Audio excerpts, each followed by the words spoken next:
Nabi kata tidak ada seorang pun yang masuk syurga dengan amalannya. Semua orang masuk syurga dengan rahmat Allah. Sahabat tanya, wala anta ya Rasulullah, bahkan kamu juga ke ya Rasulullah, kamu pun tak masuk syurga dengan amalan kamu? Nabi kata, wala ana, aku pun tak masuk syurga dengan amalanku, illa an yataghammadani Allahu birahmatin minhu wa fadl, kecuali Allah melimpahkan kepadaku dengan nikmat dan juga rahmatnya. Kita nak masuk syurga dengan rahmat Allah, dengan belas ihsan Allah, dengan kasih sayang Allah.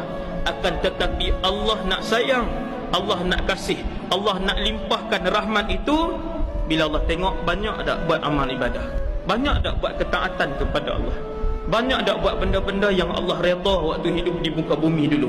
Kalau timbang amalan kita, banyak benda redha, benda yang Allah redha kita buat, banyak benda yang ketaatan yang kita buat, maka ketika itu Allah akan memasukkan kita ke dalam syurga dengan rahmat Allah, kerana Allah redha dengan amalan ibadah kita yang banyak.